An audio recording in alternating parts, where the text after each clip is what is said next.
We're live. Hey, we're live. Hey. Welcome to Booked, where two guys tell you about the books they're reading. I'm Livius Nedden. I'm Rob Olson, and... Misty Bennett. All right. Welcome to the 2018 Halloween Extravaganza Spectacular. I think the first thing I'm going to take note of is, for people who have seen earlier holiday episodes that we broadcast live through Facebook, you might notice that there's a face missing. And we talked about it in a recent episode, but it bears repeating. Jesse will not be joining us tonight. The schedules just wouldn't work for all four of us, and we had to make a hard choice. And so we decided to go with the person who was easier on the eyes.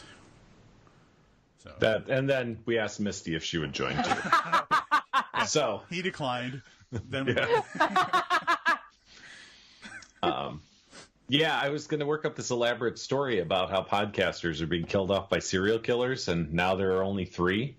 But we've experienced enough weird stuff in the prep for this episode that we already think there's some supernatural shenanigans going on. So I'm having weird video issues where I'm watching myself is stuck in some kind of weird loop. Yeah, where I'm bouncing back and forth. Rob continues to have mysterious noises happening on his computer that we can't identify. Spooky night. But we're going to power through it, and we're going to bring you this episode because it's our Halloween Extravaganza Spectacular. And what kind of podcast would we be if we didn't do that? We soldier on through whatever issues we face. Because we're professionals and things like that. We care. Sure. So, Rob, what is this costume you're wearing this evening? Oh, I decided I was going to go as Rob this year because last Halloween episode, everybody except me dressed as me, so I figured I'd have to go. And I hope my costume is pretty authentic because you guys did a really good job last year, so I really felt like I had to bring it this time around. I'll be honest with you. The striped hat. I've known Rob for a long, long time, and the stripes on the hat are throwing me off a little bit. This was my go-to last summer when I was in California. The tricky thing is I'm just wearing like a regular gray sweater, so I'm not wearing a beer T-shirt or a T-shirt that says Booked. So I kind of fell down on the job a little bit. Do you guys want to talk about your costume? Yeah, Misty. That's an interesting shade of lip color. Well, since we weren't dressing up, I decided to at least be goth for today. Yeah. Yeah. In honor of Halloween. And I wore a Dresden Dolls t-shirt that was gifted to me by our beloved Jesse as a tribute and to tell him that we miss him. Gotcha. We miss you. I thought we talked about this. I thought we talked about this before the podcast. You can't. Yeah, I'm going as an Eastern European guy with a zipped up sweatshirt. That's my thing. I'm going as one of my people. But you very well could be wearing track pants right now. Well, of course I am. But I mean, now that we've got I am wearing track pants. Now that we've got the costumes out of the way, if you guys don't mind, I'm gonna get a little more comfortable here. Uh-oh. Oh, what? Oh, what? What is this? What is what? Victory. Thursday night. This is my traditional Thursday night outfit. I know we don't usually do video on Thursday night, so I decided that, Sweet. Yeah. I have a cape too, but I gotta be honest with you, the shirt's a little short and it's cold, but there is a cape as well that I'm not wearing. Olivia's showing a little midriff. And not on purpose either. Yeah, there's a cape. Yeah, you'll have to trust me on the cape. So, at any rate, thanks for tuning in to our Halloween episode. If you're listening in audio only, you have missed already our costume reveals. But we're going to talk about a few things. Rob is going to run this one since I've shut down everything on my computer. There's no browser window open. I literally can see just the two of you in an effort to make sure that everything's working smoothly. So Rob has the list of topics that he's going to take us through. Wow, that's a big... I wasn't ready for that responsibility. And by that, I mean I wasn't ready to just take the charge of things. I know we're going to talk about it. I just figured I'd let Livius do the legwork, but I guess I can't now. So traditionally, when we've done these episodes in the past, and when we look at holidays in general, we kind of steer toward talking about, with Halloween specifically, we talked a lot about the gruesome, the scary, the frightening, the terror, all that kind of stuff. And this time, this may backfire if it doesn't go well. We're just going to kind of look at the holiday itself a little bit. Just talk about some of the traditions of Halloween as we know them, or as we grew up with them, and things like that. So it's not going to be like we're talking about, traveling through gates that send you to hell, or the elevator game, or those really successful things we talked about in the past. We're throwing that book out, and we're going in a different direction that hopefully is not awful, and actually is okay. Drinking some beer, that always helps. So I thought to start things out, we would talk a little bit about trick-or-treating. It's a Halloween tradition. We're talking about Halloween. Trick-or-treating. Did you guys trick-or-treat when you were kids? Absolutely. Definitely. So, you specifically, I'm curious about, because as a kid, you lived in Chicago, in the city, right? I did, yes. So, did you have like a traditional trick-or-treating experience, or was there something weird because everybody lives in apartment complexes and stuff? No, we would. So I grew up in an apartment, and I've of course hit the apartment building that I grew up in. But then we would just skip apartments, and we would just go to houses. But no, it was very traditional. You'd go around, 4 or 5 blocks or whatever, and collect as much candy as you could. But I was just watching tonight, and this is something we can talk about after. I'll hold this off until after you guys talk about your trick or treating experiences. But yeah, I felt it was very traditional. Yeah. And it was always done on Halloween. Now, if you live in a state, city, or country where this is still observed on Halloween, that's really no longer the case in most places. Yeah. And I think it's one of the true crimes of our time that we've moved Halloween to whatever the preceding Sunday is. So, yeah, you're just taken away from you just can't get the spirit if it's not on the 31st. Sure. So if it was on a weekend, you do your trick or treating a little earlier. But if not, the end of October, you got out of school. So we got out of school at 3:15 when I was in elementary school. So by the time you got home, it's 3:45. You get your costume on. It was starting to get dark out, and that was part of the fun, right? That added to the spookiness. Now trick or treating is like 10 to 2 on Sunday, the day before Halloween, which in some cases is like 6 days, 5 days or whatever before. It's not even, if it was Halloween was on a Monday and you went on a Sunday, it felt a little different this year. Trick or treating is on Sunday and Halloween's on Wednesday. And I'm not feeling it. I don't think kids are getting the full experience.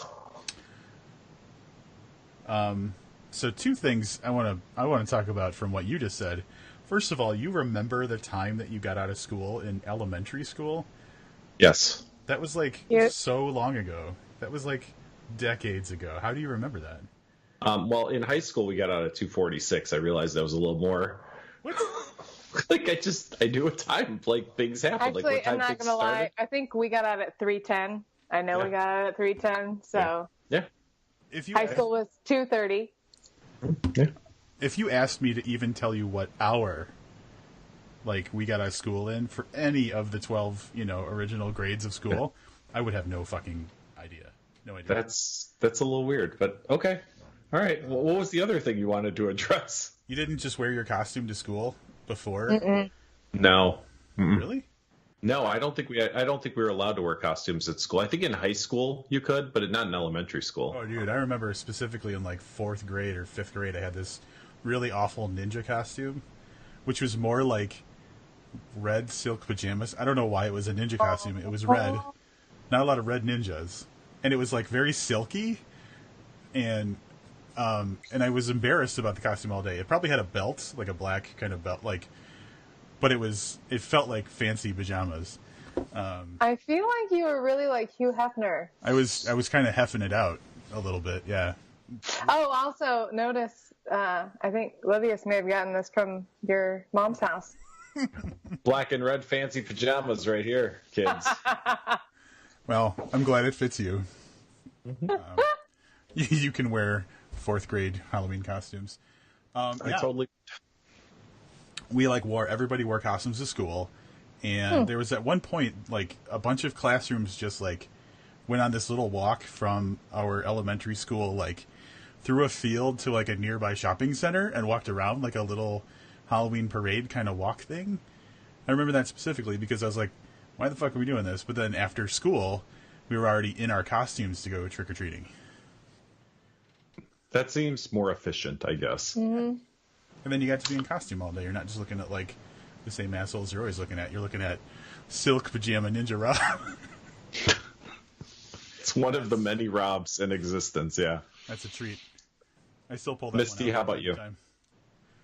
I don't remember being able to dress up for school. Mm-hmm. I'm pretty sure we did not. I think I did what Livius did. So we would come home and change. I did not know that Halloween trick-or-treating is not on the 31st anymore. When did that happen? I mean, here in Illinois, I mean, in the suburbs, like 20 years ago. Really? I don't want to blame 9/11, but it didn't help. Didn't help. Not at all. That was an Arrested Development throwback. But yeah, no, we dressed up and would go around the neighborhood. I think, and my memory is not great on this, but there were kids in the neighborhood that my brother and I were friends with, and I'm pretty confident that there was a select group of parents that would monitor us, and a whole group of like 10 kids would go around the neighborhood together. So it was fun. It was not scary at all. We didn't have you know how people talk about like scary houses, and my cousin Jennifer, I think, like they're notorious in their neighborhood for making a really creepy setup to scare people. Mm-hmm. We did not have that in my neighborhood. It was all very friendly. In my neighborhood, we had gang members, so it was always scary. Well, no, I'm serious. So, well, that's okay. So that, is what you're saying. Yeah, yes.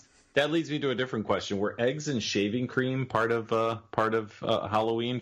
See, Misty's. This might be a local thing, Rob. This might be okay. So, I mean, that was not a tradition limited to Halloween, but it was out in force on Halloween. Oh, sure. It's like Yep. Yeah. So you never egged a house, Misty? No, actually, never, ever. I have toilet paper, but it had nothing to do with Halloween. Right. No, that's more of a homecoming, right? Homecoming? Is that when you toilet paper someone's house? I think it's homecoming. Or just, on a Saturday.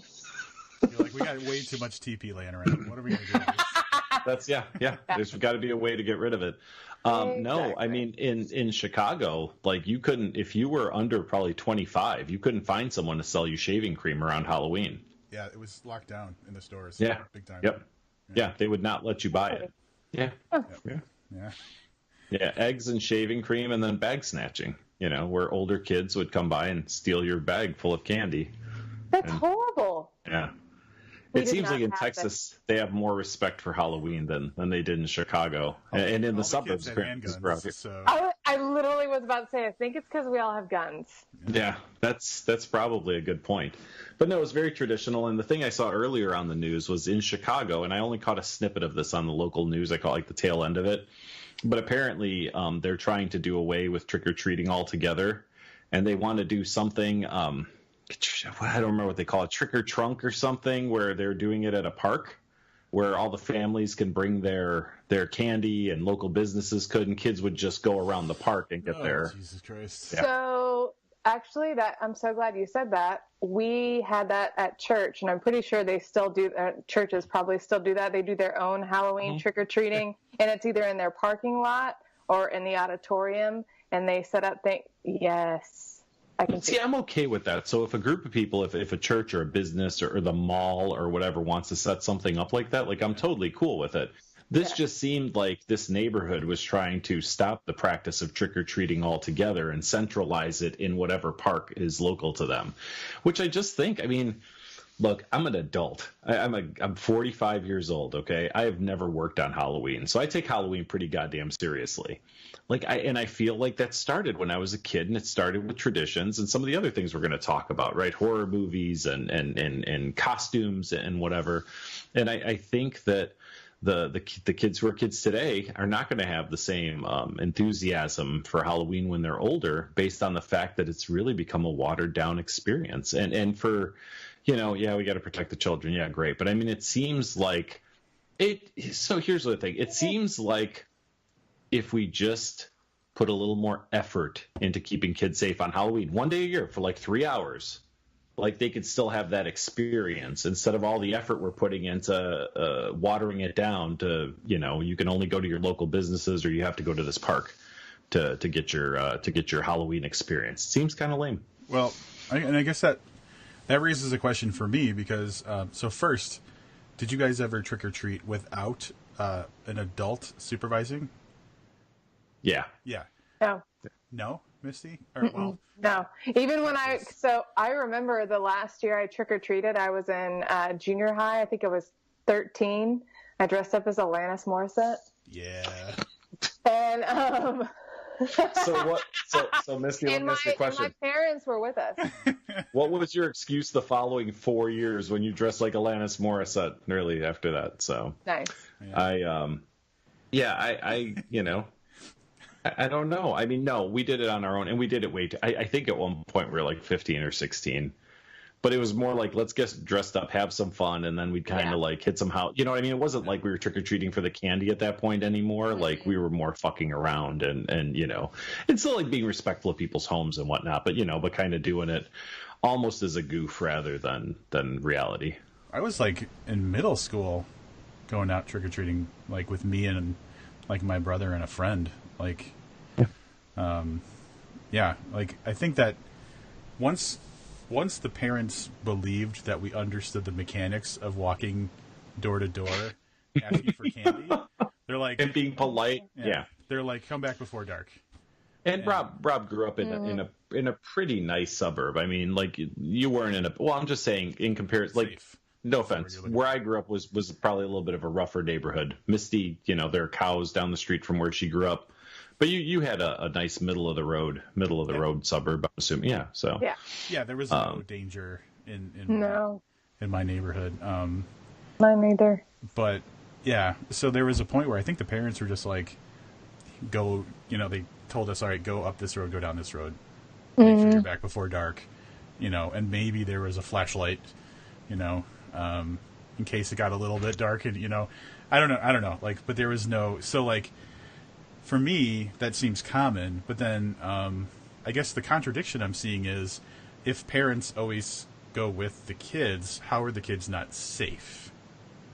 You know what I'm saying? If that's the thing right now, are the parents basically saying, I am not competent to protect my child? Or is everybody not safe? Or are they just fucking tired of... Because if I was a parent, I'd be like, this bullshit again? Like, I wouldn't want to... I just wouldn't want to do it. I don't know. I mean, so the thing happened, right? There were razor blades and candy, 25 years ago, or I think it's been about 25 years since that happened. So, I mean, I still think it's important to check the candy. But, yeah, I mean, take your kids out, man. Take them trick-or-treating and fucking do it on Halloween. Like forget whatever the rules are in your neighborhood. Just go do it. Just go Nobody do it. has any candy ready. None of the lights are on. This is what doors. So originally, Misty, and we didn't get into it very far in this, that's what the eggs were for. You would egg houses that didn't have candy. Yeah, we didn't get far enough into it, but yeah, you would egg and shaving cream. Like shaving cream really turned into something you threw at your friends or some other neighborhood kids. But the eggs were pretty much reserved for that sucked. Yeah. Mm-hmm. Yeah. Yeah. And they fucking deserved it. Yeah. So I think that everyone should go out and buy 2 or 3 cartons of eggs. Do it now and leave them out. Don't refrigerate them, so that by Halloween they're ripe enough. If that house doesn't have candy on the 31st. Light them up. I fully support this. Yeah, I think you got a point. I get very angry about the Halloween thing. Like I do. I honestly think that. Yeah. Oh. Do you see it as like the values of the country are going away or something? We're losing a part of our identity. Yeah, I mean, like I said, I think we're taking the fun out of it for kids, really. I mean, look, you guys are a little younger than me. I don't know if you ever had to wear the mask that was that terrible plastic with the rubber band behind your head. Like, so we've come a long way in costumes. Yeah, that's cool. Monster. And then you have like a little plastic thing you put on. Yeah. It was just like the rest of the costume was drawn onto it. Mm-hmm. Yeah. Cute. It was the like kids equivalent of the tuxedo T-shirt. Exactly. But like you had to tie it behind you with these little plastic strings. Yeah, like an apron almost. Yeah. costumes now, I've taken kids shopping. They're all cloth. They're like really nice. They look fairly authentic. Sometimes they always have to be like a little off. Pajamas. Sometimes they can be like satin pajamas, yeah. But so we've improved that way. But in every other facet, we've taken a step back. Yeah. It's time to make Halloween great again. Did I get that emphasis with the? I mean, you really working the microphone on that one. Yeah, I guess that's fine. I'm passionate. I'm passionate about this. So that's fine. So let's talk about the candy aspect of Halloween. Livius, you seem like you're pretty enthusiastic about the trick or treating. Can we? And this is just me having never paid attention to, the whole phrase "trick or treat" that you're supposed to say. Can either of you explain why that's said, or what it means, or have you ever been tricked? It's always been treat for me. So it's I believe the trick or treat is actually sort of a threat. The trick is the egg. It is. Yeah, no, essentially that's it. Either you can provide some type of sugary sustenance for me, or we will do bad things to your house. And I definitely believe that's the origin of trick or treat. Huh. All right. And the trick wasn't your fly's open and you look and it's not or whatever. It's usually something a little more foul than that. So let's set up. Yeah. Or eggs. Because I can't I feel like I always followed the tradition of saying it because it was that magic key that unlocked free food. You had to say it. Yeah, you had to. You can't just be that little asshole that just opens their bag. I mean, you could. Exactly. You could. But you're probably not getting the same as the enthusiastic kids. When it comes to why are you looking like that, Livius? Because this is the saddest thing ever. He got tricked. I found out. Guys, this is terrible. Here we go.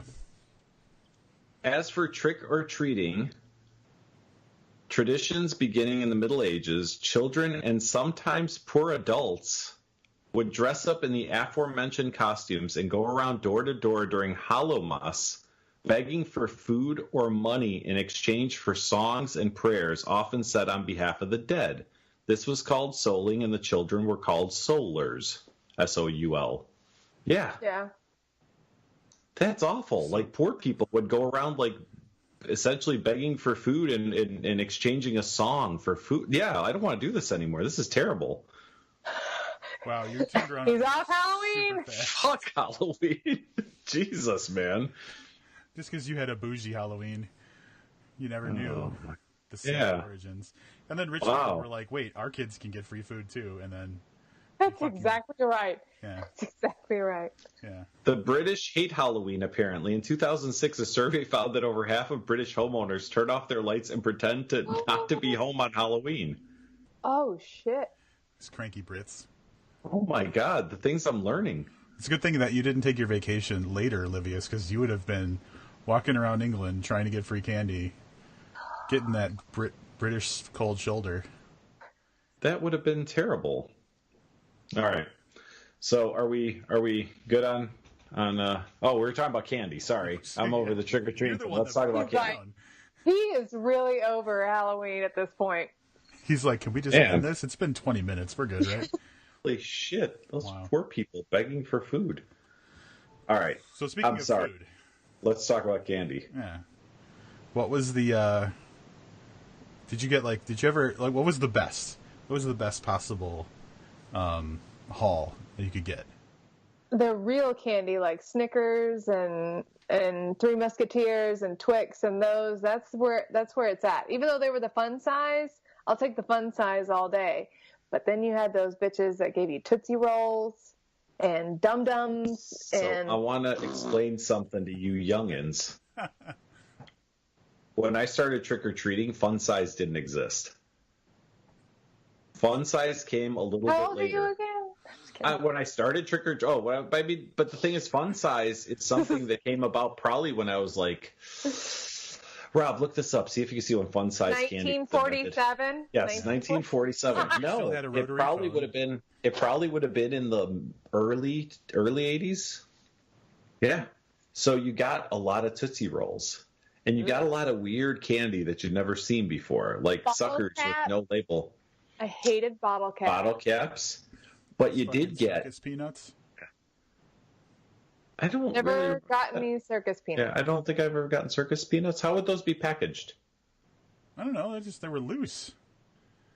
People threw nuts in your No, like not peanuts. The circuit peanut candy. The little orange. It's shaped like a. Yeah, but like Ew, not individually thing. wrapped. I don't know. Like someone just dropped some Skittles in your bag, like just 6 Skittles. Here you go, kid.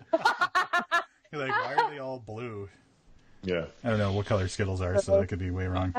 But I do remember, and I still believe that Sixlets, one of my favorite candies, is essentially a Halloween candy. Like, they're not easy to find. You don't just walk into the... Really? Yeah. Rob? Don't let Stephen Graham Jones hear you say that. Yeah, I was going to say, that's one of the things Stephen and I have in common. Yeah, yeah. It's what endeared me to Stephen Graham Jones. It wasn't the writing. It was our shared love of Sixlets. I'm not getting anywhere on the history of fun size. We may have to table that. But I can tell you, when I was in elementary school, fun size candy did not exist. Okay. Yeah. Neither did the internet. Also true. Well, me too, but yeah. I was going to say. It's also true. So. Did you ever get money? No. Yep.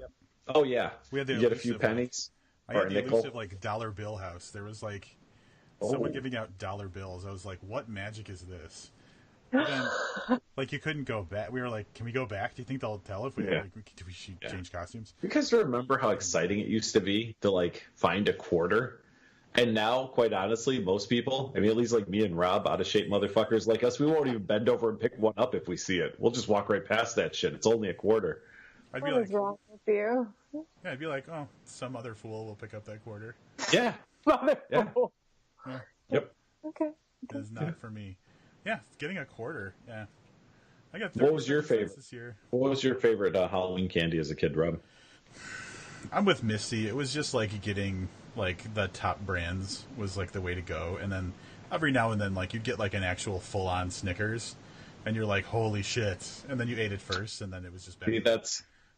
That's what I would get from the people who lived in the apartment building. They knew I'd come around. I pretty much for the most time was the only kid there. Well, but you know what I mean. But they knew I'd show up trick or treating. Yeah, exactly. It probably is. So I'm glad you said that. It probably didn't hurt that. It probably didn't hurt that my parents owned the apartment building. So I probably got some. Yeah, I probably got a little bit of special treatment. Well, that's some new information. That being said, but I do remember, when you guys were talking about candy, what we did have a lot of that we did have fun size was those little mini Hershey's. They had the Hershey's, the dark chocolate, the crackle, and Mr. I'd take all of those. What was he? Mr. Goodbar? No, it is. Goodbar? Yeah, Mr. Goodbar. Yeah. Which I still don't like to this day. I don't like Mr. Goodbar. I have a place I go to fairly often, and they always have a bowl of the Hershey's things, and nobody else does either, because it's the dark chocolate and the Mr. Goodbars are there. Wait, everyone takes the crackle. Get out of here! I hate the crackle. The Crunch Bar is the biggest waste of time. I don't even see them on the shelves anymore. Do they exist? Yeah, they do. Ugh, they're gross. What is a Mr. Goodbar anyway? It's just milk chocolate and peanuts, and it's wonderful, and I like them. Yeah, I'm not a big peanut guy. Unless they're circus peanuts. It's my least favorite of the nuts or legumes or whatever you call them. Yeah. But when they're in chocolate. Everything's better with chocolate, right? Mm-hmm. That's pretty much it. Yeah. I would have to say Sixlets. I was really excited about Sixlets. We get a lot of Bazooka Joe bubble gum. Oh, we got gum. And Starburst. Ew, they're so gross. Peanuts. It's like the Peeps. Yeah. But with Peeps flavor. They serve in hell is what they're like. Yeah. They're Peeps, but flavored Peeps, because Peeps just taste like nothing. Mm. So. Yeah. There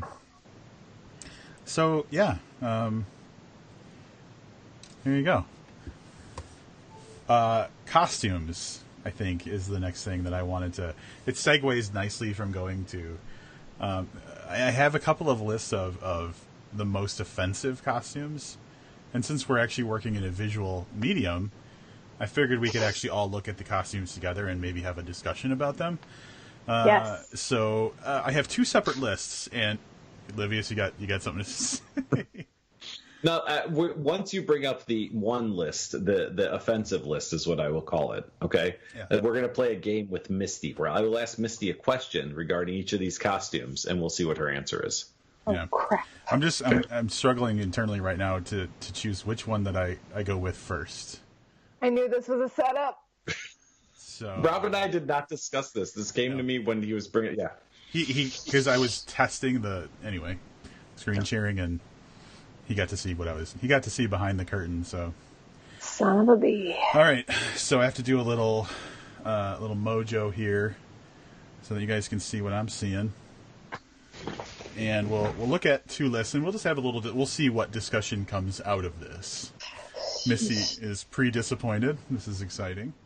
It's just nerves. It's just nerves. Well, don't worry. It won't last too long. All right. Let's see if this is... What are you guys seeing? Is it just me right now?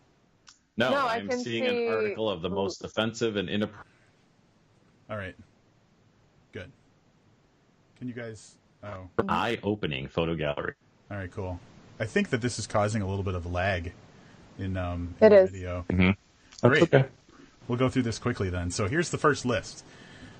And so the first one we see here is, as it's kind of captioned here, O.J. Simpson, Nicole Brown, and their child. Probably a bad idea, right? Well, blackface is always a bad idea. Yeah. All right. So I can say that this one probably everybody's like, whoa, that was a bad idea. So here's where I'd like to start our little game. Misty, in your hometown, is this an offensive costume in Texas? What a dick. This is yeah. In my hometown, yes. In East Texas, no. Wow. Okay. All right. Okay, that's fair. But that's what I was trying to get at. Okay. All right. Ready for the next Let's one? move on to costume number 2. That, by the way, if you go back for a second, this is this isn't like, who could even understand what's happening in this? Like, it's not even like, okay, it's offensive, but it's not even offensive. Like, if you showed me this, I would not have come up with O.J. Simpson and Nicole Simpson and the kid. Like, it just would have been, I don't know, some kind of clusterfuck. Like, I don't know who thought Agreed. this was, yeah. Agree. And actually, when it first came up, I got excited, and maybe it's just because there've been like the release of the trailer happened. No. I got sorry. I should have started differently. She's like, finally. I thought it was. I didn't notice the guy at first. I saw the woman and holding a baby, and I assumed this was going to be a pet cemetery situation, and that was Gage, like killing the mom, but it's just because Dennis and the trailer came out, and so that's in my brain. Fair. And I'm very disappointed about what this actually is. Sorry to disappoint. Noted. We just lost 12 listeners in Texas. Well, let's see how you feel about the next costume. There's a guy Dressed as Hitler? dressed as Hitler. I mean, it's just, I don't even think it's super offensive. It's just kind of stupid. I actually, I don't, It's just I like, can see so many people finding that ironic or some bullshit. Yeah. So All right. So, Misty, is this costume offensive in Texas? picking up a trend here. All right, we'll take that as a yes. I have to give this guy does this points. have a date? listen, I kind of feel like yeah. See, it's from 3 hours ago. It's not even a Halloween costume. This is even, this, he just went out like this. Yeah. you got to give this guy points for authenticity, though, because Hitler definitely did put his armband onto his coat with safety pins. A safety pin? Yeah. So good for him. And he probably had a bathroom that looked just like that. Pretty sure that swastika is drawn with a Sharpie, too. Yeah, it's possible. That is a purple loofah in that picture, by the way. Very authentic. Very authentic. Good for him. Yeah, good for All him. right, let's see what the next offensive costume is. This one is just two chicks who put on flannels and made it look like they were homeless. I don't really see the offensive part. Yeah. No, I don't either. They just look like hoes. Kind of Yeah. like hoes. And you know what? Hoe it up. That's what Halloween is for. Yeah. For, ladies a lot of the time. So go on. Good. Yeah. Get it. Yeah. Go on, get it. I saw a meme yesterday that said it's Halloween, slut up or shut up. So, Yep. Yeah. There you go. And I've done it, so I can't judge. So. We see as both slutted up and shut up. All right, let's see. Here What? is a woman that says Trump can grab my with an arrow pointing to her. Olivia, that's the question. Yeah, so let me go ahead and ask the question. Misty, is this offensive in Texas? Pretty sure that's the #1 couple's costume in Texas. Yeah. I did not see this earlier. This is not why I asked, but I was just thinking that's probably That not. is Yeah. hilarious. Yeah, that's actually kind of funny. Yeah. They're at a nice garage party. You can see the garage door behind them. Yep. There's some potato chips in the background. Very authentic Halloween party. Here is a woman dressed like a sexy cop. And we might as well just go right to the question, Livius. Misty. Is that you in the picture? Did you slut up for this? I was on Border Patrol. Yeah. I'm going to assume this is not. I'm not even going to ask. I'm going to assume this is not offensive in Texas. You don't need to ask. Okay. Well, they're a couple, too, which is just even more. Maybe this is what they do in the bedroom, too. I was going to say, Keep it this is spicy. Friday night. Yeah. All right, next one we have getting more political. Here's a little boy dressed as Donald Trump and a little girl dressed as a inmate. Let me tell you, the Bennetts would love that. All I want to say is, but that's the thing. So I've seen, and of course, because Halloween's coming up, I've seen it for a few years. These like really cool costumes for kids, right? Like the kid is dressed like Chucky, and from the horror movies, and he looks really authentic. But like, is the kid even enjoying it? Like, I'm not sure that these two, like that little girl, I'm pretty sure did not want to put on a prison outfit and pearls. She's not on the winning end of this costume duo. And same thing for the boy. Like, all right, whatever. In his family, Trump supporters, whatever. I can't imagine that he picked this over Iron Man or Batman or being a fireman or a vampire or whatever it is that, I just can't. Yeah, I'm with you on that. He's like everybody else is fucking Captain America, and I get to be this douchebag president. Yeah. All right, next one. We have a little kid Is he Osama? dressed with a long beard and TNT strapped around their chest. Is he Bin Laden? I think he's just Or a little something? terrorist. He's some type of terrorist. So we already know this isn't offensive in Texas. But again, how do you think that kid? But really, is it even offensive in America? That's the question. I mean, whoa. I'm not a super big fan of that. Oh, Yeah. no, I was, and I'm being sarcastic, but, whoa. See, like I said, the thing I don't like about this is that I can't imagine that's what that kid picked. This Definitely kid's not. red ninja outfit. Exactly. Yeah. Yeah. Oh. Like, this is what I have to wear because this is what my parents got me, the costume they made me. So at least I have a costume, but Yep. I'm not feeling it. Look at it. He's dead in the eyes. Look at it. Yeah. Soulless. Yeah, He's not getting any candy like that, too. He knows. The odds are set. No, he said, dude, listen, this is in the South. Clearly it's in the South. Look at that guy's jeans in the background. It's in the South. Yeah. I love all the top offensive costumes. South. All right. I just noticed this, and you guys can back me up on this. I don't know how you can see this, how well you can see this picture. I just saw it myself. On that little post, is that a condom? I mean, a small condom? Really not. I think it must be a sprinkler cover because it looks like one of those like sprinklers that's like on a street.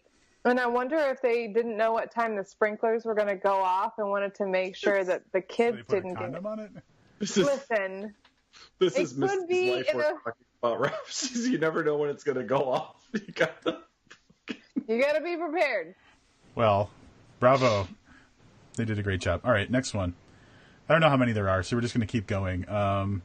The woman's dressed like a strawberry, the kid's dressed like the Hulk, and this dude, blackface, Mr. T, I'm guessing, right? A really, like, the worst Is that what that is? Is that what it's supposed to be? I I'm don't going know. off the hair. I'm just going off the Oh hair. yeah, it's totally Mr. T. Look at the chains around his neck. Yeah. But you know what? I got to be honest with you. I don't even find this offensive. This is so ludicrous. It's not even offensive. And yeah, I'm kind of in agreement. It's just silly. I think they're trying to be silly. Is there a washing machine in the kitchen? It absolutely is. 100%. Do people... I think that there's a lot more going on in the background of the photos than with the costumes. At least the kid doesn't suffer in this one. That's a bonus. I mean, he's in blackface too, if you look closely. All right, I'm going to move on. This woman is a mail-order bride. Actually, I find that darling. I think it's really well executed. I love it. Yeah. I actually am super jealous that I've never done that. That is awesome. Well, you're not. What? I mean, it would be cultural appropriation if you did it, Misty. Yeah, you can't do that. Yeah. Because you're not. That and hoop earrings. Not for you. Not for you. The one thing I will point out. I don't find it offensive. I think it's adorable. Yeah, I don't see anything wrong with this. The thing No, I like most, one of the things I like most about this, if you look, the guy's got his arm around the girl and he's holding like a pimp cane with like a green top. I didn't even notice. I was looking at his fanny pack. Fanny pack plus pimp cane with a mail order. Love. I love it. This man is I living actually his love best it. life. Yeah, no, I love all of it. Yep. All right, Agreed. moving on. There we go. Oh, that is awesome. Yeah. That is awesome. No, that is not love it. This is Who not is this offensive. even offensive to? Pumpkins? Yeah, People exactly. who don't eat pumpkins? Guy's named Peter. Peters? Yeah. No, I'm happy with Well this. executed. Yeah, Yeah, thumbs it's up for this adorable. one. We're going to move on. This one, yeah. This is... all they're missing is a bag of Skittles, right? Misty, I think they find this offensive in Texas too. Yeah, even in Holy Texas, shit. Yeah, this one's...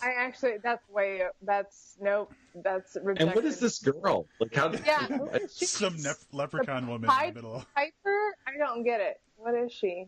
And this guy couldn't afford a D on his shirt, so he's in the Neighbor Who watch. It's We're moving I on. can't. We're moving on from this one. A little boy dressed as a male stripper, which I just find precious. But Yeah, again, that's he not didn't choose that costume. I don't know if I find it precious. I see the humor in it, but actually, like, they're clearly walking around a neighborhood, and that alarms me. You know he's going home with those two girls. Sure. They're not going home with a skeleton kid. He's got money in his underwear. Yeah. They're going home with him. They probably put This is how life works. Yeah. So this picture was taken 5 minutes ago. Nice. All right. Are there more? Okay. Apparently this one is just a couple of fat ladies in white blackface holding a duck. It is a baby. Adults, Yeah, their face is black, whatever. Not really going to linger on. Yeah. I think we all agree. All right, that was the last one on this list. Yep. All right. So I thought they would be more offensive in general. I really thought there would be more. It was the Neighborhood Watch one that was really that one did it the worst. For sure. Yeah. The other ones were just kind of bumbling stupidity, but that Neighborhood Watch one just should never have happened. All right. Are we ready for the next offensive costume list? We are ready. We're going to go through this one a little faster. All right. 15 offensive Halloween costumes that you shouldn't wear. This is from This Is Insider. I think the Insider is the name of the website. So here we go. Here's a busty woman dressed in a sombrero. It's kind of a sombrero, right? Is all I'm getting. Yeah. What is she, a tequila saleswoman? I don't get it. Let's see. Yeah, I don't know. I think it's just got a Mexican kind of theme, and they're like, "Hey, back off." It's racist? Yeah. Well, you're going to notice with this list. I'm pretty sure that most Hispanic men wouldn't find this terribly offensive. Yeah, I don't think anybody's really going to. No man is finding that. I don't really think the women are going to go after this either. No, actually, I don't find that offensive at all. So what's next? What they got? Here we go. The Dreamcatcher costume. Here we go. Oh, oh, actually, I appreciate this very much. Why is this offensive?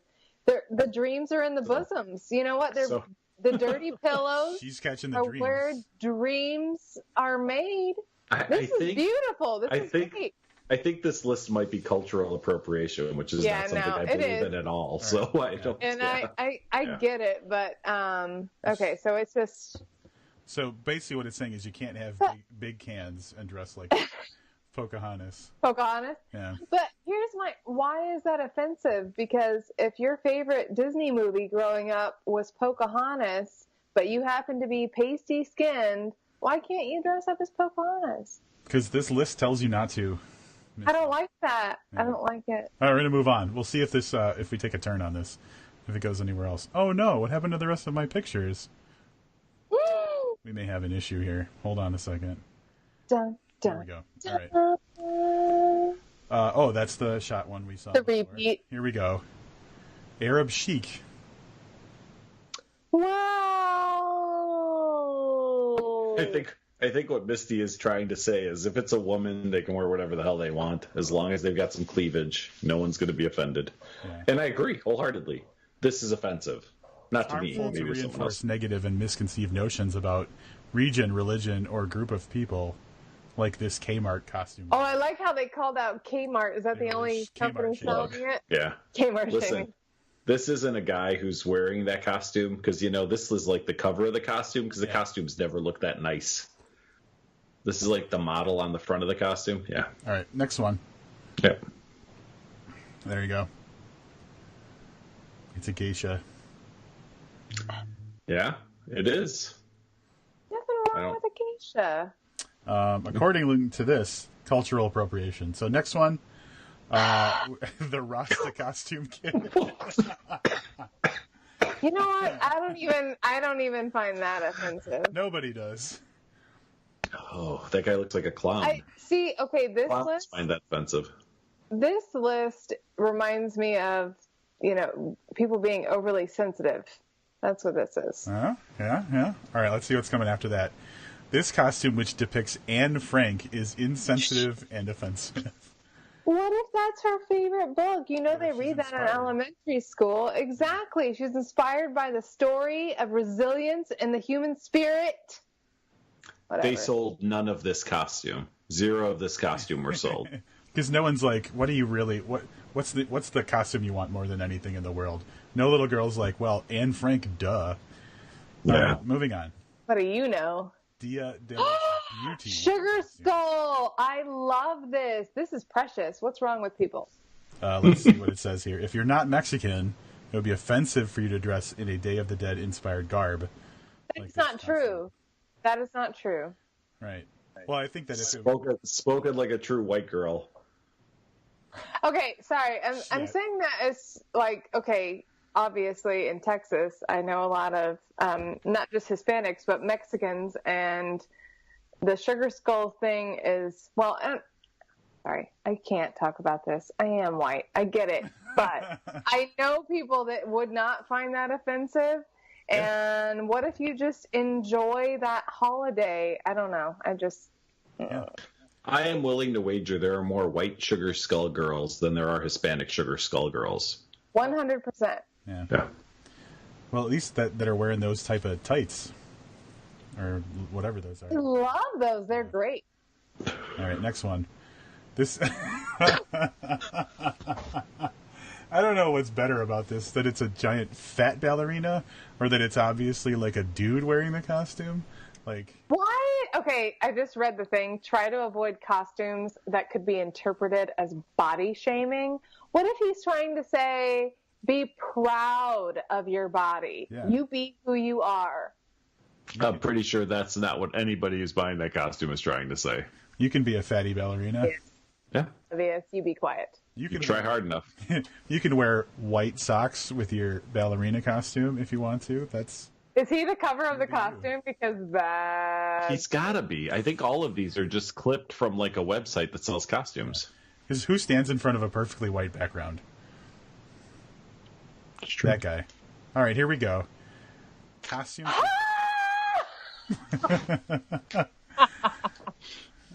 Misogynistic implications.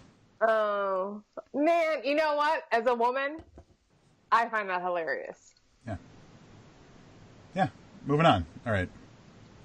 The Stranger Things Halloween costume caused a controversy as people claimed that it sexualized a 12-year-old character from the show. Oh, motherfucker. It does, and I love 11. I think we all... Well, Olivia, did you... I know, Rob, you don't like Stranger Things, do you? I didn't really care for it. But Livius, you do. I like Stranger Things well enough. I thought it got better. Like season 2, I liked better than season 1, actually. Yeah. I totally get wanting to be 11, even as an adult. And I'm sorry, but the expectation... Not saying it's an okay expectation, but, you know, you want to dazzle it a little bit. I'm pretty sure that's not even a real woman, right? That's a doll, like a Barbie doll. It does look plasticky. I don't know the hand here. Here's my question. What is the sexualization? Is it that you can see part of her skin on her legs? Or I'm asking because I 100% don't know because I'm not familiar with Stranger Things. High socks are sexualized. Oh, it's the socks? Yeah, and not to mention that dress is basically up to her crotch. I didn't realize how sexy my socks were because they don't go quite up to my thighs, but they come like up over my calf. And I didn't realize that I was sexing it up. You're objectifying yourself. I am. For years, you've been turning yourself into a sex object. All right, let's see if there's anything else here. Oh, yeah, Snake Charmer costume. Again, it's a costume, right? Yeah, snake charmers all over have to be really offended by this. And snakes. Look, there's an actual snake there, so... And he looks a little large. Like a snake. I don't know. Okay. Wait, what looks large? The snake. Like, doesn't it look like really, like, fat? Mm-hmm. It does. Yeah, like it doesn't... I don't... Like the rest of the snake can't possibly be in that bag? Too much. I'm having a problem. Okay. I don't find this offensive, but I don't know a lot of snake charmers. I think almost everybody's going to let this one go. No, listen. The snake moves, because if you look, it's a fake hand, which means his real arm is up inside the snake, so he can articulate it. Yes, I love this costume. Like, that makes it better. Probably gonna bite people. Yeah. Like, I bet his hand is up in there, and he's gonna like. Good Lord, let's move on. All right, next one. Sexy convict. How is that offensive? That's beautiful. Trivializing the U.S. prison system. That's garbage. Move on. I can't even address that. That is not what that means. Misty's like, that's what I wear on Thursday nights when I'm not on this podcast. Misty's like, it's good I went with the Dresden Doll shirt. That has nothing to do with the prison system. Let's move on. Hey, I learned recently those boots are sexy. They are. Because they're almost to her thigh. No, anything that... Trust me. Oh my God. Anything that comes up the leg, up to the even booties. So let me tell you. Keep going. I'm sorry. I don't know what a booty is. Apparently, I mean the booty is like the thing you grab that's at the top of the leg. Okay. Right? Oh, I'm sorry. I'm saying like the shoes, the ankle boots. Oh. Okay. I got you. Yeah. Okay. All right. Here's the next one. Restrained. Animal lecture. Yeah. Reinforces harmful misconceptions about mental illness in prison. And cannibals. Fucking cannibals are outraged by this guy. Is this list a joke? Because that's ridiculous. Well, I'm the most worried about the surprise dick hole down here, but like... like, look at that hole in his jeans. Mm-hmm. Yeah. It's conspicuously placed. Yeah. Yep. There's nothing wrong with that. That guy's definitely like, I've got an itch. Can you help me scratch this? Can't get to it. Well, that's how they let him. That's how he pees. All right. All right. Here we go.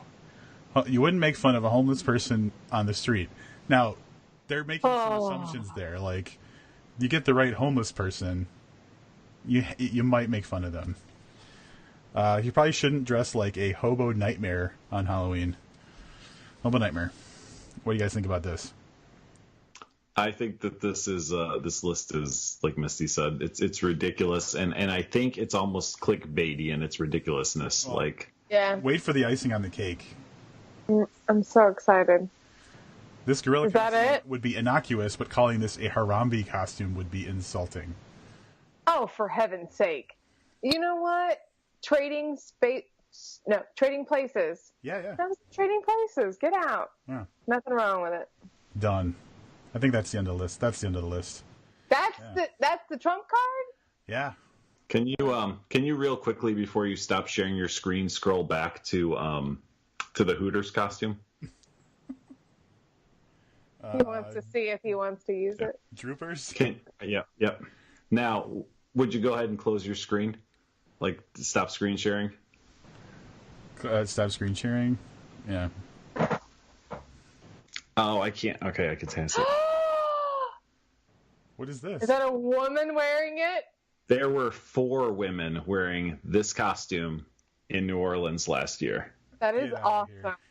Nope, there were. I think it was 4 or 5 of them. I only snuck a picture of this one. I felt bad. I was asking for a picture, but everybody was asking. But yeah, so there you go. There you go. So it's not controversial. It's popular. It is very popular. If enough people like it, right? I've learned that. I live in America. I don't know. No. Fair, All right. fair enough. Fair enough. No, I like that point. Okay, so we all agreed on a couple of the offensive costumes. You guys think of any other costumes that are offensive, and what makes them offensive? So I'll go first. I can't really think of too many costumes that are offensive. And even if they were perceived as offensive, I think that if they're done tongue in cheek, they just don't find you're it. Megyn Kelly. You're being Megyn Kelly right now, is what you're doing, right? I am going to assume. So I know Megyn Kelly's in a little bit of hot water about some blackface stuff, right? Yeah. Yeah. Okay. I don't know what the whole story is, so no, I'm not. I'm totally not. So just state what you said about when it's okay. Like I said, if it's done in a way that's not meant to be offensive, like that's the whole thing. Like I think intent has a little bit to do with offense, right? Like I think that neighbor's yard offense. Yes. Like context. Right. Yeah. Well, like you said, your intention. The neighborhood watch picture. The intention of that was to be just nasty and fucking harmful. The guy that was dressed like Mr. T, I don't think had that same intention. And I think that's the difference between what I would find offensive is the intent. And now we're having an intelligent conversation about it. Yeah, I agree. So that's almost exactly what Megyn Kelly said about doing blackface, and that's why she got fired. She's not fired. I saw she's negotiating her way out of NBC and probably back to Fox News. That's the article that I saw. We'll welcome her with warm arms, open arms. I'm sure there's room between Hannity and that Judge Janine or whatever her name is for Megyn Kelly. I thought she burned her bridges at Fox. I thought that's how she ended up on NBC. This is probably her getting back into their good graces. There you go. So, so far, I feel like this has gone wonderfully. I'm very happy with everything that's gone on. I'm very happy with this. I'm excited. But usually we do a little bit of homework as far as watching something or reading something. And this year, I think we didn't necessarily do homework as much as we all kind of just chose to watch the same thing. So I feel like it wasn't extra work. But something. Loving this even more. I wonder if there's a way I can just show Livius. Good gracious, what a handsome bastard. Look at that thing. There it is. We're now just displaying Livius. I didn't know there was a whole vest happening. I was muted. This is traditional Romanian podcasting attire. So this is what I usually wear when I'm podcasting. Missy, were you trying to look lower? When I was a kid, I thought you could do that. Look at what he was wearing below the waist. No. You're trying to see if he's wearing thigh-high socks. I know what's going on. You got me. You're looking. There we go. There. Come on. Come the fuck on. There we go. What a cliche. What a Romanian. Romanian cliche. That's it. This is it. It's Thursday night. I got my cape on. Yep. Traditional Romanian headphones too, I'm guessing. Correct. Yeah. I even matched my. Oh, come get on. out of here. What a I told you, I turn. love Halloween. Too much. We're gonna I'm need. so happy about this. I'm gonna need a full head to toe photo of this ensemble. I can do for the that. record. Yeah, for posterity. I can do that. Haunting of Hill House. Yes, You guys watch this series? I did. I binged it. I watched it all in 10 straight hours, starting at like 7 o'clock one night. So I was up until like 4 in the morning, or however the math works out. It's hard. Math is hard after drinking for a while. Did you guys watch it recently, or how did you watch it? What was your watching style? Your viewing style? Livius, you didn't watch it all in one shot. I did not. I actually watched one episode on my way back from Europe on the airplane, and then I was watching like two to three each day, and then I had a weird where I got really busy and I had to hold off on that last episode for 3 or 4 days. So I finished it on Monday morning, I think, before I went to work. So. Misty? It took me about a week, but it was because I traveled last week for work. So I would have binged it more efficiently, but I didn't have time when I was in Springfield. So, but yeah, it was a pretty fast watch for sure. It was easy consuming. Where Springfield? Where?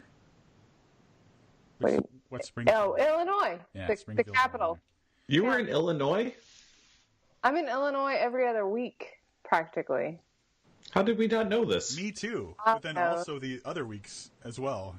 The thing is, I'm literally stuck in Springfield. Oh, it's not like I can like cruise 3 hours. One day is it only 3 hours? I guess it is about 3-4 hours to Springfield, right? 4 Yeah. or 5, I'd say. Yeah. 4.5. Yeah.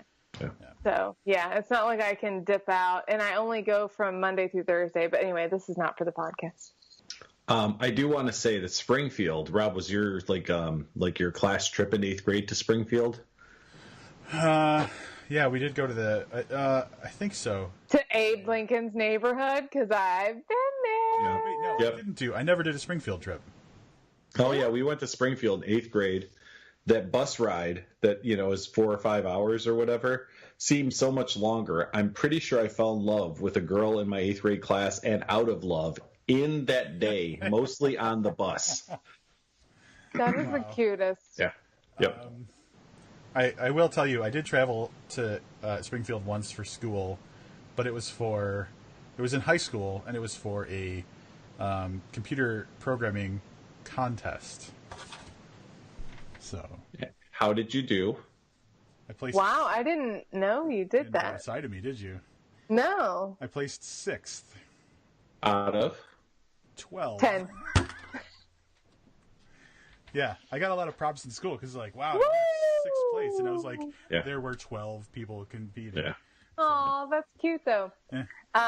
Yeah, but sorry, since we are talking about Livius, my home office for the company I work for is in Springfield. It's actually, other than government jobs, it's the #1 employer of the city of Springfield. Wow. Horseman. Yeah. Interesting. Yeah, I did not know that. So.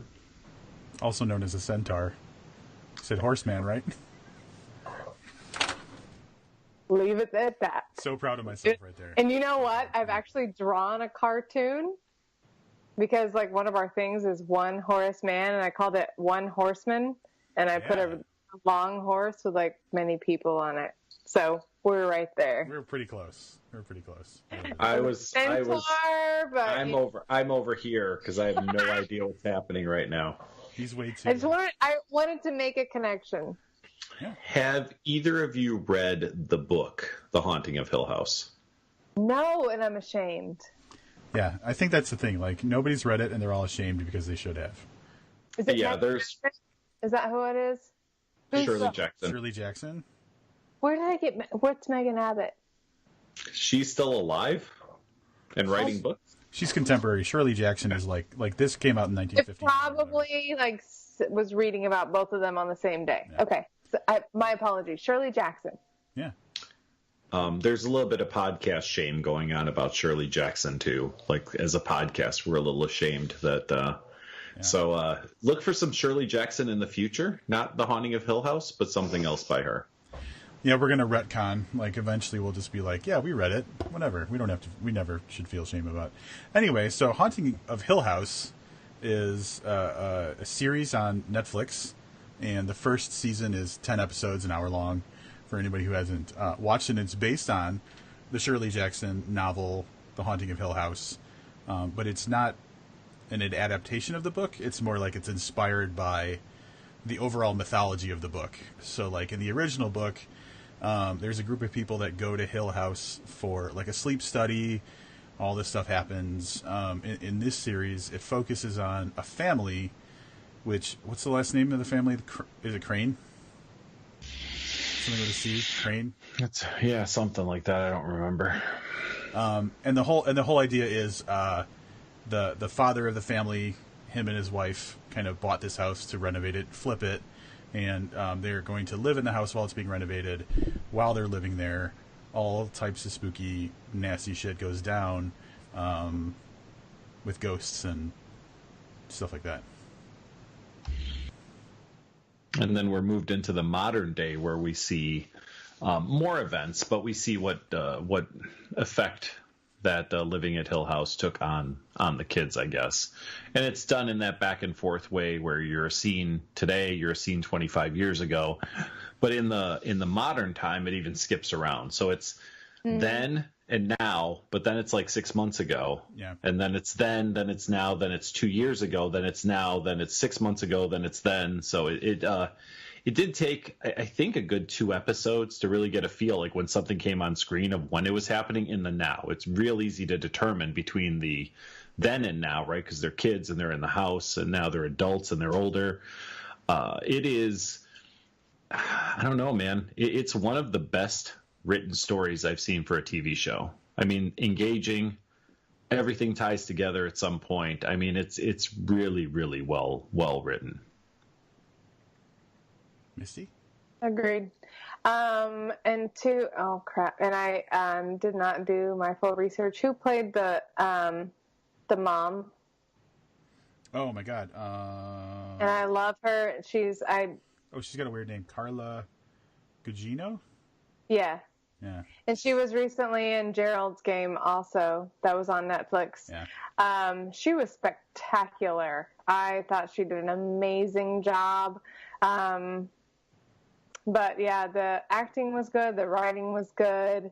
It was beautifully done. Because it did have scares in it, but it also had fully formed characters that you cared about and you wanted to know what happened to them. And so that's, I think for all of us, what we care about in writing is also we need something to really latch onto to really pull us through a whole story, especially a series or a season of how many, like 10 to 12 episodes, an hour long each. 10 so episodes, yeah. To really keep you engaged the whole time, you have to have people that you are attached to or characters. So it was excellent. I can't make up my mind if the guy who played Steve is not a good actor or if his part was written in such a way that I cared about his story, but I couldn't care about him. And a lot of that was in the delivery. And I'm not sure how much of that was acting. And he's done a ton of other things. He was in Game of Thrones. He was in something else I've seen. And I don't ever remember thinking like this guy's a half-ass actor. But it really, it felt that way in this. So that was the one thing I had about this is I didn't like the guy that played Steve. I don't think you were supposed to like him. I think he was the flattest character. Yeah. He is the one who he had the least amount of growth. Mm-hmm. He had the least amount of trauma. So yeah, I just didn't find him likable. Believable. I get it, but there are a lot of people that are unlikable that I go, man, that guy did a good job. I just can't say that he did a good job. I just couldn't. I found everybody else to feel very genuine. And for him, from him, I didn't buy it. So Nell and Luke were great characters. What's the girl with the gloves? What's her name? I loved her. Yeah, like Shirley. No, Shirley was the older sister. She had a weird name. She had a weird name. Theodora. Yeah, that's right. Theo. Yeah, yeah, Theo. All of them I thought were really. Yeah, Shirley was okay, but the other three were phenomenal. Like they were just fantastic. So, but yeah, it was. Go ahead. The thing that I noticed, it took a while to catch on to, but they really gave everybody a chance to let their character shine. Like every character had a moment in the series, except for possibly Steve, and that might have something to do with the way you feel about him. Because like, there was definitely a Shirley moment, there was a Theo moment, there was so many Nell moments and Luke moments, but like, even that fucking what's his name, Dudley guy or whatever, the caretaker, yeah. He had that thing when they were talking in the basement. We're not going to spoil anything, but like when he was like kind of explaining the reason that he doesn't go to the house after dark, he had that like it was like 2 or 3 minutes long, and it was such an engaging story that like I was like, fuck, even the house help gets a moment to be like, it was theatrical. It was something that you would see on stage, not like in a television show. And that's what I noticed like throughout almost every episode. There was a moment where someone had a monologue where I was like, they're doing this to an audience on a stage. Like, that's what it felt like. But there was so much drama and impact to it that it was fucking amazing. Mm-hmm. It's funny that you say that, because I did enjoy those moments. But I during this show specifically, but I think about this a lot, when I start hearing the monologue come on, like, this never happens in real life. Nobody has ever sat me down to tell me this monologue style story. Like, it just doesn't happen, and that's really where at times I get pulled out of a story a little bit. But I thought it was well done. Off the air, I want to discuss a couple of issues that I had with you guys, but they're super, super spoilery, so I'm going to hold off until after the end. I will say that the last episode, without spoiling anything, went on for a little too long and probably had a few things that I would have cut from it. Ending issues? Sort of. And again, I don't want to get real specific on it. There's a storyline that's revealed about one of the characters in the last episode that I thought was really fell flat. And then I'll say that post-climax was just a little bit too long, if that makes sense. But not like, so after this, not like Lord of the Rings too long? No, but bordering on that. Well, that last episode was like an hour and 15 minutes, I think, or an hour and 18 minutes. And I was like, yeah, they should have kept this at the hour mark. And I can tell you exactly where you could buy back your 15 minutes. Like, it would have been hard for me to get that down to an hour easily. So as I was binging this, as I was watching, I raved on Facebook about episode 6. It was called Two Storms. Yes. Now, and we won't spoil much, but like, the thing I liked about the Two Storms episode is that episodes 1 through 5 really focused on like a single character perspective. Like, it told the same story from the perspective of a different character. So there was lots of overlaps in scenes, and you saw the same thing multiple times and everything. And it established like that slow burn kind of feel, but it really helped you get like intimate with the characters too. And then in episode 6, boom, they throw everybody in the room together, and it was shot like a one shot, like a single take. So all of this information is just flooding in, and characters are talking over each other, which that's always difficult to execute, if you ask me. But like, that episode went from like this slow burn to just like totally letting your foot off the brakes, hitting the gas, and like all of this stuff is going on. And the drama was fucking amazing. And I thought it was a nice kind of contrast to what we've been seeing so far, when you got everybody together at the same time. So the thing about that episode, and I didn't count, but I feel that it might be pretty accurate to say that hour-long episode was like 7 or 8 single-shot scenes. Mm-hmm. I timed it. The first one was like 14 minutes long. Wow. And it showed a little bit. Like, there are parts in there where there's delivery that's really awful, that a director would have said, like, all right, let's take that line again. Misty, put some emotion into that line. You know what I mean? Yeah, but instead, because of the course, and I don't know how many takes it took them, I'm sure that there's documentation that you could read about that online. but it was still overall very impressive and nice to see. Yeah, the first one was 13 minutes. The second one was like 8 minutes, and all of them then even after that continued on, but they were all like 6-7 minutes each for the whole hour. So it was really, really an impressive feat for them to pull together. Yeah. I mean, which calls to attention in general, like the way that, the series was shot, the fucking attention to detail they gave to like the scene transitions. Like, so when the scene transitioned from like present day to childhood, like whatever was happening in the present day at the cut was somehow either mirrored or mimicked in that, yes. In the other side. So the transition itself even had value, whereas usually it would just be like a fade or, like a smash cut or whatever you want to say. But like even the transitions from scene to scene were just so significant. It was like that attention to detail is something you usually don't see. Yeah, they blended. By far my favorite episode, I'm going to go against Rob on this one, though, is episode 4. And episode 4, without spoiling anything, has to do, it surrounds Luke while there is something else happening that we witnessed in or learned about in episode 3. Luke is kind of going through his own thing, and towards the end of the episode catches up to where we are. And I will say the plot of that hour, and probably the like last 20 minutes or 25 minutes of that hour, not kidding, I watch a lot of fucking TV, a lot of TV. It was the best story I have seen on TV in years. All right, this probably is what, Rob, I would put this right up against in The Shield when Shane gets shot in like the penultimate episode. Like I would put it up there with like that type of writing and that type of delivery, and it was just absolutely amazing. And if the rest of the show sucked, it would still get high marks for what they did in episode 4. And specifically, this shouldn't spoil anything, but it's like Luke being cold. Yep. Oh my god. Yeah. Seriously. Yeah. Yeah. So good.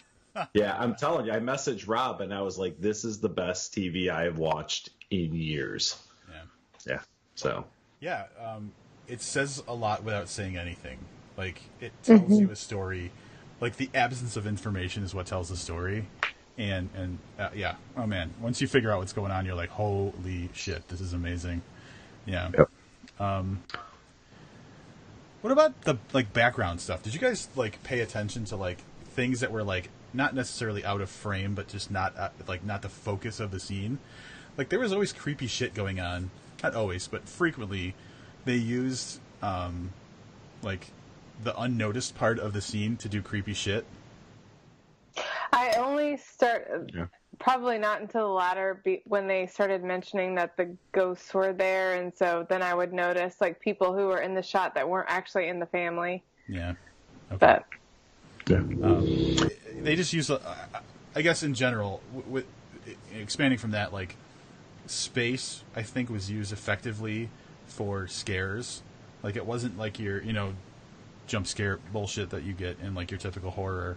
Something could be could be scary just because it was a noise, or something like that. Like, it didn't have to be, a woman crawling all fucking weird.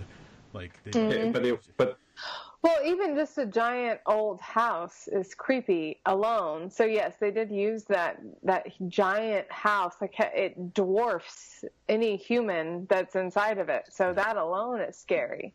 I'm trying to figure out, they had this big, beautiful staircase, right, which is the focal point of, like, the last 4 episodes, maybe. Yes. But then they had this stupid spiral staircase that they all used for shit. Yes, like in the back. Yeah, who the fuck would go up that staircase? By the way, that's the tallest spiral staircase I've like ever 3 seen. stories. Yeah. It is. Yeah. Misty, I was just at the Arc de Triomphe. Picture that staircase, 280 steps. Yeah. So that's, it's not the biggest staircase I've seen. It wasn't even the second biggest staircase, because the one that goes down the catacombs, very similar, but even longer. Yeah. I'm glad that we figured out how not to do stairs like that anymore. Yeah, Livius didn't vape until he was, like, back down at the bottom of the Arc de Triomphe. I don't know why that was funny. Here's what I'll say. That spiral staircase, I believe, has some significance to the original book, And my suspicion, here's why I suspect that. Have either of you seen the movie The Haunting? No. The Haunting is... Who is in it? It was a weird cast. It was like Catherine Zeta-Jones and like Owen Then Wilson. yes. And Yes, Liam and the Neeson. house was like alive. Yeah. There's Yeah. a spiral staircase in that story too. Wasn't that also based on The Haunting of Hill It's House? based on The Haunting of Hill House. It's Okay. more, it's Yeah, more I do. yeah. But that's old, isn't it? From the 90s? Yeah, it's old from the 90s. I was young in it. Whatever. Yeah. I refuse to believe the 90s is old. Is what I'm trying. Rob, to say. you said something at the very start of this, and you said it's the first season. I'm pretty sure this is a one and done. No. It should be if they're smart. Well, I could be wrong about that, but I was under the impression. So this is all based on my impression, so I'm most likely wrong about that. It has not been renewed for a second season, but I heard somewhere, I think it was like Timothy Hutton or someone was quoted on Twitter somewhere that I read saying that the Crane family story was done, but that doesn't necessarily mean... He didn't say that the series was over. So I have the feeling that they might keep it open to more stuff in future seasons. I'm with no facts. Yeah, I'm with Misty on this should be done. Mm-hmm. They should not taint this wonderful, wonderful story with... Yeah, because what do they do after this? Well, they would have to do a different family that lived there before the Cranes, essentially, and have them go through Or a different house or something, yeah. So here's what I'll say, and I'm not going to spoil anything, but something was done at the end of the season that left it open for more stuff to happen in the future. And in the book, The Haunting of Hill House, even though I haven't read it, I understand at least a little bit about it. The Crane family did exist previous to the story that happened in the book, The Haunting of Hill House. So what we might be seeing is the story that happened before the book leading into more information about what happens like in the current day after the story that we saw in the first season. But that's total speculation. This is where we should have a spoiler talk, because there's so much good stuff to talk about, but maybe we'll do that on our own after we wrap this up. Yeah, I really enjoyed it, even despite a few niggling flaws. I would definitely give this 5 stars. Totally 5 stars. I haven't been this excited about a series since Hannibal and Penny Dreadful. It was good. There's so many aspects of it that just were done so well. It's obvious that like they had such great talent. The acting was phenomenal. The writing, the cinematography, like the design of the sets. I can't say anything bad about almost any of it. Like there's obviously like my little minor objections like Livia's has, but this series went way above my expectations. Rob, I have a prediction on how you would rank the 3 series you just mentioned. So can you give us? Can you force rank them? And and I'll be honest with you, if I'm right or what I would think. Break my heart, because nothing can replace Hannibal what is number 1. should be. All right. Penny Dreadful. I knew you would say that. All I want. Oh, okay. Hill House is number 3. All right. I was wrong. I thought you would put this ahead of Penny Dreadful. Oh my God. I knew you'd go Hannibal first, but I thought you would put this ahead of Penny Dreadful. I am putting it ahead of Penny Dreadful. I really like Penny Dreadful. I was going to to say, also, like, I know that you like that more than I thought you would. Yeah, and I'm going to put it ahead of Hannibal because I like Penny Dreadful better than Hannibal, too. Nothing is better than Hannibal. Go fuck yourself. I mean, quite honestly, keep reading. I could probably... I'm so sorry. I'm so sorry. I could probably list out some other shows, too, that I like better than Hannibal. I'll stop. Like I'll stop there. Diaries. I mean, Vampire Diaries was pretty good. Well, you know, Vampire Diaries. Good. Misty, are you going to watch Legacies? Wait, what Legacies? I thought you were talking about Vampire Wars or what? V-Wars. No. So Vampire Diaries is the original show. The Originals was a spin-off of that, and now there's a second spin-off called Legacies, which actually started tonight. I didn't even watch the original. The Originals was not good until the final 2 seasons, and the final 2 seasons are rock solid. Yeah, it lost me in like episode 3. Yeah. I'm with you. I kept watching it, just inertia, but yeah, it got really good towards the end. Okay. Now there's Legacies. So Hill House, Misty, did you rate it? Oh, I'm 5 stars. Yeah. All right. I don't have anything significant to add from what we've already discussed, but yeah, it's spectacular. Definite rewatchable. Oh, 100%. I'm currently rewatching Hannibal. Misty, I'm like, Shocking. You ran out of. I did recently too. Well, actually, what I rewatched was season 2, of course, because that's Natch. Rob finished Justified, and he's like, "What can I do now?" After his 4th rewatching of Justified, he was like, Justified, "I think like 3 weeks ago, I watched the entire series again. 6 seasons. I'm on season 2, episode 10 right now, Misty. So what that means is after we get done talking tonight, I'm finishing season 2 and crying. I was going to say, try not to cry. So I will say, it's heartbreaking every time. Every time.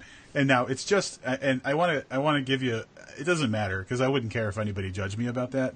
But I want to tell you, I was on the Hannibal Reddit recently, and there was a thread where it was just like, does anybody else cry at the end of season 2? And it's like 50 comments, and everybody's like, every time, every single time. Every time. It's fucking amazing. I'm gonna go troll some bitches on the Hannibal fucking Reddit right now. Vampire Diary Lover 282. Yep, that's right. Just fucking slaying everybody on Reddit. Fucking slaying. That is hilarious. I know we talked about some of the other things we watched, so we won't redo it because we just did this on the podcast a couple nights ago. But we didn't talk about, partially because I thought Rob was going to go see Halloween. We didn't talk about Halloween. And as Jesse isn't here, I can probably go unopposed as I am the only one that saw this. I went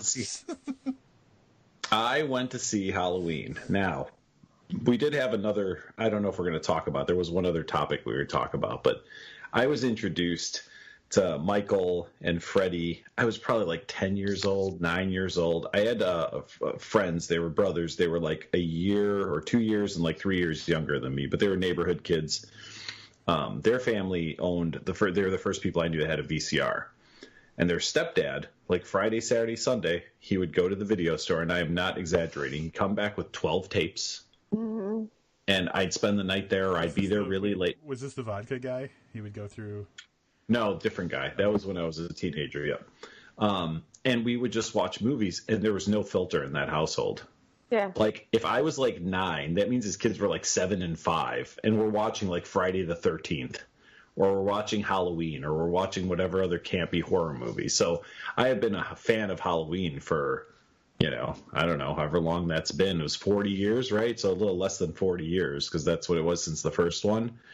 So I was really, really looking forward to this. And I don't think it was a bad movie. I just think it was really uninspired. Like, I just felt that they had this franchise to work with. They'd erased 8 movies of history or whatever it was, 7 or 8 movies. And I thought they did it because they had a better way of doing it. And I think they fell short on that. I mean, I don't think it was terrible. I just don't think they delivered anywhere near the potential that they could have. That's all. 2.5 stars. Wow. Dang. That's rough. It picked up a 0.5 star when I found out that Michael... Yes! That's the season 2 finale of Hannibal. Oh, it hurts me. It hurts me so much. It's Misty. It's canceled like 5 years ago. It's time to move on. I did give it. It did gain 0.5 star when I found out that that's the original Michael, the guy who played Michael Myers. The Shape is the guy in this one. I didn't know that when I went into it. Yeah. I like that. Yeah, I like that a lot too. So, expect more Halloween movies. This one made a lot of money. So. Speaking on behalf of Jesse, who is absent, when Jesse was asked about what his take on the Halloween movie was, and I quote, "I don't care what Livia..." No, he says, "It's fucking perfect. I don't care what Livius says." And that was before he knew that Livius did not like it. Yep. So. That's fair. And Jesse and I pretty much see eye to eye on horror movies, so I'm a little surprised. I'll be honest. On horror movies, Jesse's like my go-to guy for horror films. I didn't. Sorry. This close. Misty almost So- got a yawn out. So I kind of shared a little bit on where I first got exposed to the horror genre. Misty, how about you? What are your first recollections? Was it movies? So I was gonna say TV shows, but really there weren't horror TV shows when you were a kid, when I was a kid. So it's actually hard to say because my dad always read Stephen King. So we had the books, and I was actually reading Stephen King in elementary school. Like I distinctly, I know not everybody likes this one, but I distinctly remember reading Needful Things when I was like 10 or 11, and Thinner, and there were several. And the only one that I was not allowed to read was Gerald's Game because there was sex in it. And as far as movies go, I was allowed to watch anything. Sexist. But I was sent out of the room if there was a sex scene. Yeah. So I saw all the horror, and Missy's like, I spent a lot of time in the other room. They must have just watched a lot of sex. So, Debbie does Dallas, local favorite. But one of my absolute best friends when I was growing up, her name was Tara. Every birthday that she had, we would spend the night at her house, or I would spend the night at her house, and we would rent like 5 to 6 horror movies and watch them. And so I also was exposed to that when I was young. So I'm not sure. I think the books may have come first, but my dad also had the movies on too. So it's really hard to say. But from a very young age, I loved horror. This is where we're desensitized. I think I was in 5th grade. I remember my first Stephen King book was Different Seasons. And I think I was in 5th or 6th grade when I read that. Yeah. So, Rob's like, who? Stand by Me. The movie is based on the body in that. I was aware of that. Oh, okay. Because I'm learned. Rob, what about you? What are your first exposures to the horror genre? Well, as I hinted at, or just flat out said in the past, I was always very afraid of horror on the TV. So, as a kid, big wimp about that stuff, and I avoided it whenever I could. My brother loved it. My brother was always a big fan of just the scariest stuff, and I shied away from it. I have memories of. You may not know this. This was, I don't know how big of a thing this was, but at some point there was a Nightmare on Elm Street TV show. Yeah. And what year was it? I must have missed that. It was a weird though. You didn't miss much. I think the light flickered in my living room. That's kind of weird. Friday the 13th and Nightmare on Elm Street both had TV shows. Yeah. The Friday the 13th one was really weird. It was about a guy who owned an antique shop, but he would go around and get so you'd see him, but then the stories were always about some object that was evil, and somehow by the end he would collect it up. But you would see the story leading up to it. Nightmare on Elm Street was something very similar. It was kind of like an anthology type show. Yeah. So Rob, is everything okay? I know, I'm nervous now. He keeps looking at his door, lights just flickered. We had weird shit happen earlier. We're freaking him out. I thought I heard weird noises, so. We already lost. Is this a bit? We already lost Jesse. Now we see Rob go down on camera. If you see a knife coming from the devil mask, like this direction, I'm being murdered by someone who broke into my house. And I'm wearing noise canceling headphones, so I can't hear what's going on. So it'll be a total surprise. Although I have good peripheral vision, so hopefully I'll at least see the killer as I'm being murdered. So Nightmare on Elm Street TV show. I remember vividly, it was like a friend's birthday party, and it was like a sleepover at his house, and everybody there wanted to watch the episode that was airing that night, because it was like a Saturday night or whatever. I sat at the kitchen table in the other room because I was too afraid to watch the show. Like a bitch. Like a bitch. I was that bitch. However, well, don't judge fucking junior high Rob. It's just rude. We call him past Rob around here. Yeah, future Rob, also afraid of the Nightmare on Elm Street TV show, or starring in it. Who knows? But then the thing that really kind of earlier hooked me into horror stories was, I remember in middle school, my first taste of Edgar Allan Poe, like story, like classic, early classic literature type horror stories and stuff like that, like Telltale Heart and what is Cask of Amontillado and stuff like that. And so I think that was my original, and then also stories by other people, but they were like that classic kind of horror. So I think that was my first real appreciation of telling stories that were scary, because it wasn't the slasher shit that scared me. It was like the creepy human element kind of thing. That's me too. Yeah. But I think that's why we love Hannibal so much.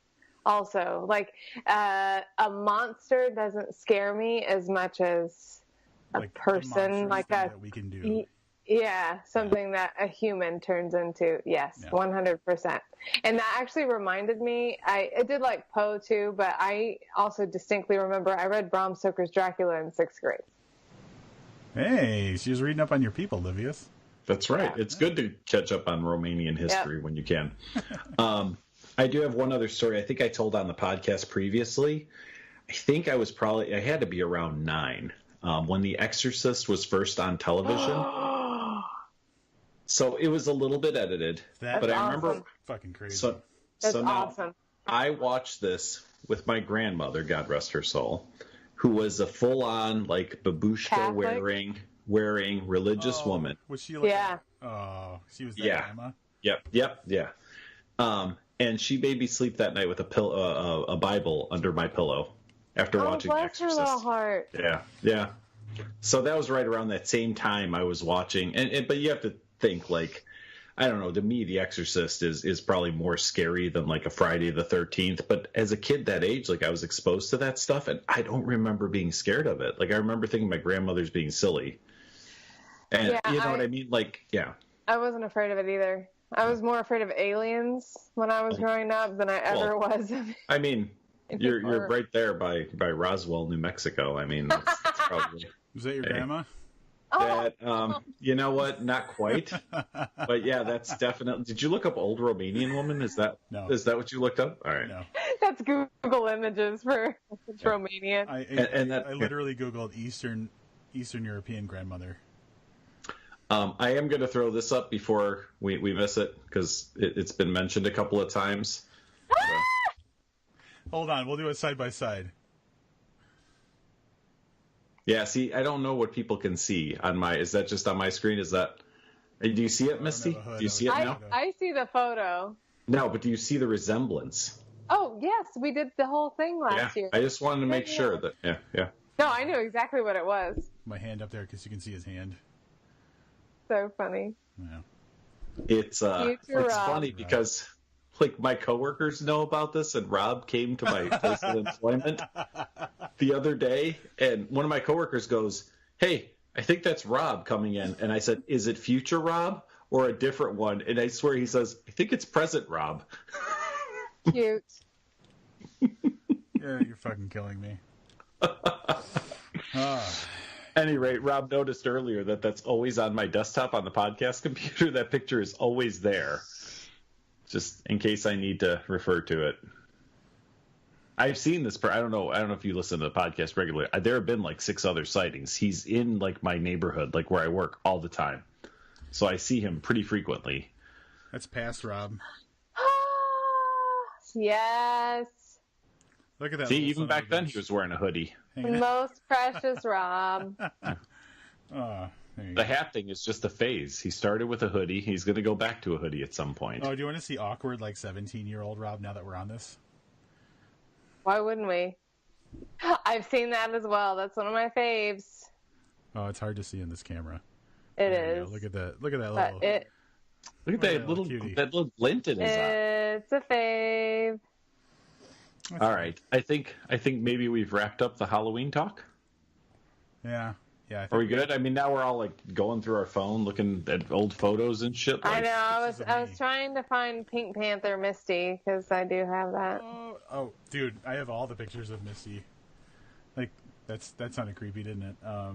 Just a little bit. That's the best. That is the best. That is really adorable. So my mom made that costume. That's even more adorable. It is.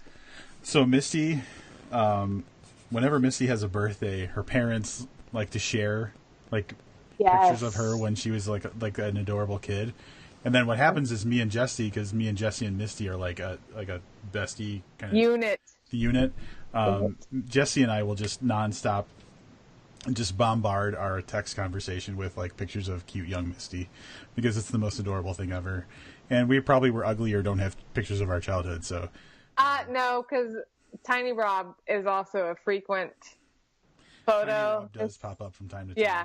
The thing is, the problem is Jesse doesn't share as many Tiny Jesse photos, so we don't have any baby Jesse photos. But if we did, no one knows what Jesse looked like before 2013. I think. He could have just arrived from another planet or like legit future or something, and no one would ever fucking know. Legit. All right. Anything else before we wrap up, kids? Happy Halloween. Happy Halloween. Yeah. Happy Halloween. Celebrate it on the right day, if at all you can.